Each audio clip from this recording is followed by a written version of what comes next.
La nuit des tortues. Un long silence douloureux tomba alors entre nous. Kensuke ne me reprocha jamais ce que j'avais fait. Il n'était pas en colère contre moi. Pourtant je savais que je l'avais profondément blessé.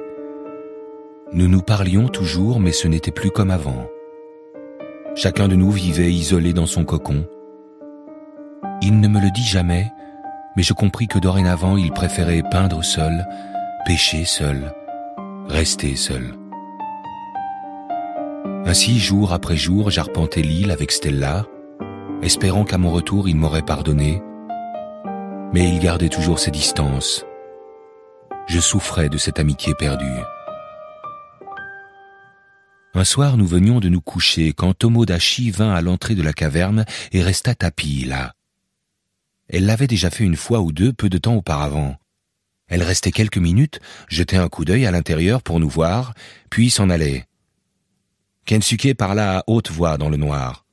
« Elle perd toujours son bébé. Kikambo est bébé insupportable, il part tout le temps. Il rend Tomodachi, mère, très triste. » Il claqua des mains pour qu'elle s'en aille. « Kikambo n'est pas là, Tomodachi, pas là !» Mais Tomodachi ne bougea pas. Elle cherchait probablement un peu de réconfort. J'avais déjà remarqué que quand les orang-outans étaient tristes ou effrayés, ils venaient souvent voir Kensuke, simplement pour être près de lui. Au bout d'un moment, Tomodachi s'enfuit dans la nuit, nous laissant de nouveau seuls. « Je pense à beaucoup de choses, » dit soudain Kensuke, rompant le silence. « Tu dors, Mika-san ?»« Non, lui dis-je. »« Très bien. J'ai beaucoup à dire. Je pense à beaucoup de choses. Quand je pense à Tomodachi, je pense à ta mère. Ta mère, elle aussi perd son bébé. Elle te perd. C'est très triste pour elle.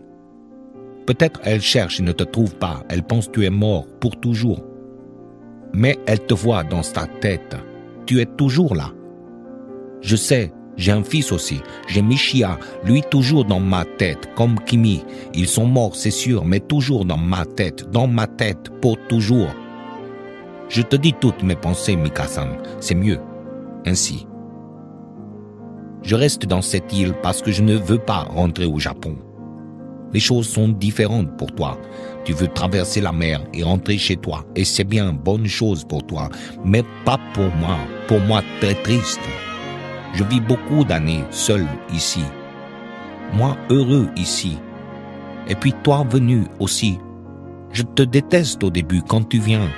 Mais après, tu es comme fils pour moi. Je pense peut-être moi comme père pour toi, toi comme fils pour moi. Moi très triste si tu t'en vas. J'aime parler avec toi, j'aime écouter. Je veux que tu restes sur l'île. Compris? Je crois, dis-je. Mais tu fais une chose mauvaise. Nous, amis, mais tu ne me dis pas comment tu sens. Tu ne me dis pas comment tu fais. Ce n'est pas honorable. Quand je trouve la bouteille, quand je lis les mots, moi très triste. Mais après je comprends. Je pense que tu veux rester ici avec moi. Et tu veux aussi aller à la maison. Alors quand tu trouves la bouteille, tu écris le message. Tu ne me dis rien parce que tu sais, moi triste. C'est comme ça? Oui, dis-je. Toi, très jeune, Mika-san, tu fais belle peinture comme Okuzai. Tu as longue vie devant toi. Tu ne peux pas vivre toute la vie avec vieil homme mort un jour. Alors, en pensant ces choses, je change d'idée. Tu sais comment nous faisons demain? Nous faisons un feu, un grand feu. Comme ça, nous près quand un bateau passe. Alors tu pars à la maison. D'accord? Très bien. C'est tout ce que je pus répondre. En quelques instants, il m'avait non seulement débarrassé de toute ma culpabilité, mais il m'avait donné un tel bonheur et tant d'espoir aussi. Le lendemain matin, nous commençâmes à construire un nouveau phare en haut de la colline, au-dessus de la maison caverne. Nous prîmes une bonne partie de la réserve de bois que nous avions ramassée pour faire la cuisine. Kensuke dit que cela suffisait pour le moment, que nous trouverions d'autres branches dans la forêt et que nous pourrions en ajouter un peu tous les jours. C'est après notre réconciliation que j'appris à mieux connaître Kensuke. Son anglais ne cessait de s'améliorer. Pour une raison qui m'échappait, c'était surtout quand nous sortions pêcher dans sa pirogue qu'il était heureux de parler. Or, nous ne sortions pas très souvent en pleine mer, uniquement quand il n'y avait pas grand-chose à pêcher près du rivage et que nous avions besoin de gros poissons pour les fumer et les conserver. Lorsque nous étions en pleine mer, ces histoires affluaient. C'est de Kimi et de Michiya qu'il parlait le plus. Il aurait tant aimé voir Michiya grandir. Michiya, disait-il, aurait eu une 50aine d'années à présent, si la bombe n'était pas tombée sur Nagasaki. Et Kimi aurait eu exactement le même âge que lui, 75 ans. Je l'interrompais rarement quand il me racontait ces choses-là, mais un jour je lui dis pour le réconforter, « Les bombes ne tuent pas tout le monde. Ils sont peut-être encore vivants, vous devriez essayer de savoir. Vous pourriez rentrer chez vous. » Il me regarda comme si c'était la première fois qu'il envisageait cette possibilité depuis toutes ces années. « Et pourquoi pas ?» repris-je. « Quand nous verrons un bateau, que nous allumerons le feu et qu'on viendra me chercher, vous pourriez venir, vous aussi. Vous pourriez retourner au Japon, vous n'êtes pas obligé de rester ici. » Il réfléchit un moment, puis secoua la tête d'un air résigné. « Non, dit-il. Ils sont morts. Cette bombe, vraiment terrible. Les Américains disent Nagasaki et détruit toutes les maisons. Je les entends, ma famille morte, c'est sûr. Je reste ici. En sécurité ici, je reste dans mon île. » Chaque jour, nous empilions un peu plus de bois pour construire notre phare. Il était énorme à présent. Tous les matins, je scrutais l'horizon, plein d'espoir et d'anxiété. J'espérais voir un bateau, bien sûr. J'espérais tant retrouver les miens. Mais en même temps, je redoutais de partir. Je me sentais tellement chez moi avec Kensuke. L'idée de le quitter me remplissait d'une tristesse terrible. Je décidai de faire tout ce que je pourrais pour le persuader de m'accompagner, si un bateau venait un jour.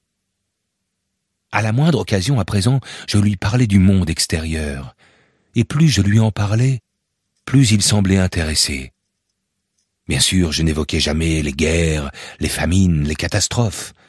Je lui présentais le monde extérieur sous son meilleur jour. Il ignorait tant de choses. Il s'étonnait de tout ce que je lui disais, des ordinateurs et de tout ce qu'ils pouvaient faire, du Concorde plus rapide en vol que la vitesse du son, des hommes qui étaient allés sur la Lune et des satellites. Il me fallut lui donner bien des explications pour qu'il se représente tous ces changements. Puis ce fut lui qui se mit à m'interroger. Il me posait surtout des questions sur le Japon, mais je ne savais pas grand-chose sur ce pays, en dehors du fait qu'à la maison, un tas d'objets, y compris notre four à micro-ondes, portaient la mention « Made in Japan ». Des voitures, des ordinateurs, la stéréo de mon père, le sèche-cheveux de ma mère. J'avais beau me creuser la mémoire, au bout d'un moment, je ne trouvais plus rien à lui dire sur le Japon. Mais il continuait à me demander « Tu es sûr qu'il n'y a pas de guerre au Japon en ce moment ?» J'en étais certain, et je le lui disais. « Ils ont reconstruit Nagasaki après la bombe ?» me demandait-il. Je lui affirmais qu'ils avaient reconstruit la ville, en espérant que c'était vrai. Tout ce que je pouvais faire, c'était le rassurer du mieux que je pouvais, et puis lui répéter encore et encore le peu de choses que je savais. Un jour, il me dit très calmement, « Peut-être un jour avant de mourir, je reviens chez moi. Un jour, je reviens au Japon. Peut-être. »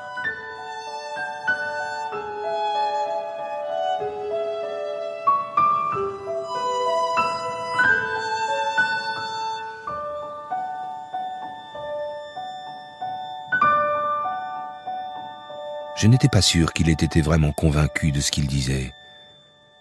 Mais au moins il envisageait la possibilité de partir, et cela me donna des raisons d'espérer.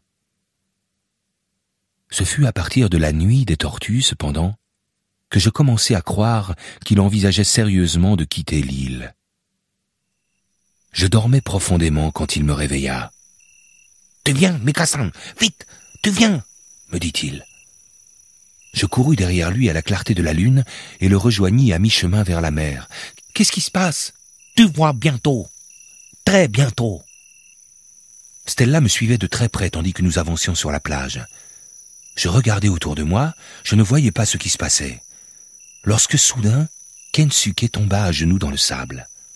Elle, très petite, parfois elle, pas assez forte, parfois les oiseaux viennent le matin et les mangent. C'est alors que je la vis. Au début, je crus que c'était un crabe, mais c'était une minuscule tortue, plus petite qu'une tortue d'eau douce. Elle sortait d'un trou dans le sable et s'efforçait de traverser la plage en vitesse pour arriver jusqu'à la mer. Puis j'en aperçus une autre encore, et plus loin sur la plage, des dizaines, des centaines de tortues, peut-être des milliers, qui se précipitaient vers la mer sous la clarté de la lune. Je vis que l'une d'elles était sur le dos, au fond d'un trou. Kensuke arriva, la remit doucement sur ses pattes et la posa sur le sable. « Tu vas à la mer, petite tortue ?» lui dit-il. « Tu vis là-bas maintenant. Bientôt tu es une grande tortue et peut-être un jour tu reviens me voir. » Il s'accroupit pour la voir partir. « Tu sais comment elles font, Mika? Les mères tortues déposent les œufs ici. Ensuite, une nuit par an, toujours quand la lune est haute, des petites tortues naissent. C'est loin pour arriver jusqu'à la mer. Beaucoup sont mortes. Alors je viens toujours, je les aide. Depuis beaucoup d'années, quand les tortues sont grandes, elles reviennent. Elles déposent de nouveau leurs œufs, ici. » Je restai toute la nuit avec Kensuke pour veiller sur toutes ces naissances, tandis que les petites tortues se sauvaient vers la mer. Nous allions voir chaque trou, toujours ensemble, pour vérifier qu'il ne restait pas de petites tortues au fond, enlisées ou coincées. Plusieurs d'entre elles étaient trop faibles pour faire le voyage, et nous les portions nous-mêmes jusqu'à la mer. La mer semblait les ressusciter.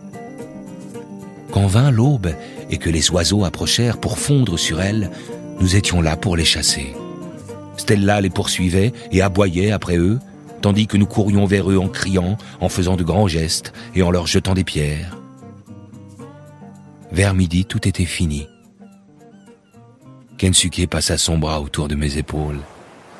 « Très petite tortue, Mika-san, mais très courageuse, plus courageuse que moi. Elles ne savent pas ce qu'elles trouvent plus loin, mais elles avancent, très courageuses. Peut-être elles me donnent une bonne leçon. Je suis décidé, quand un bateau vient un jour, nous allumons le feu, et il nous trouve. Alors je vais. Comme les tortues, je vais avec toi. Je rentre au Japon. Peut-être je trouve Kimi, peut-être je trouve Mishiya, je trouve la vérité. Je vais avec toi, Mika-san.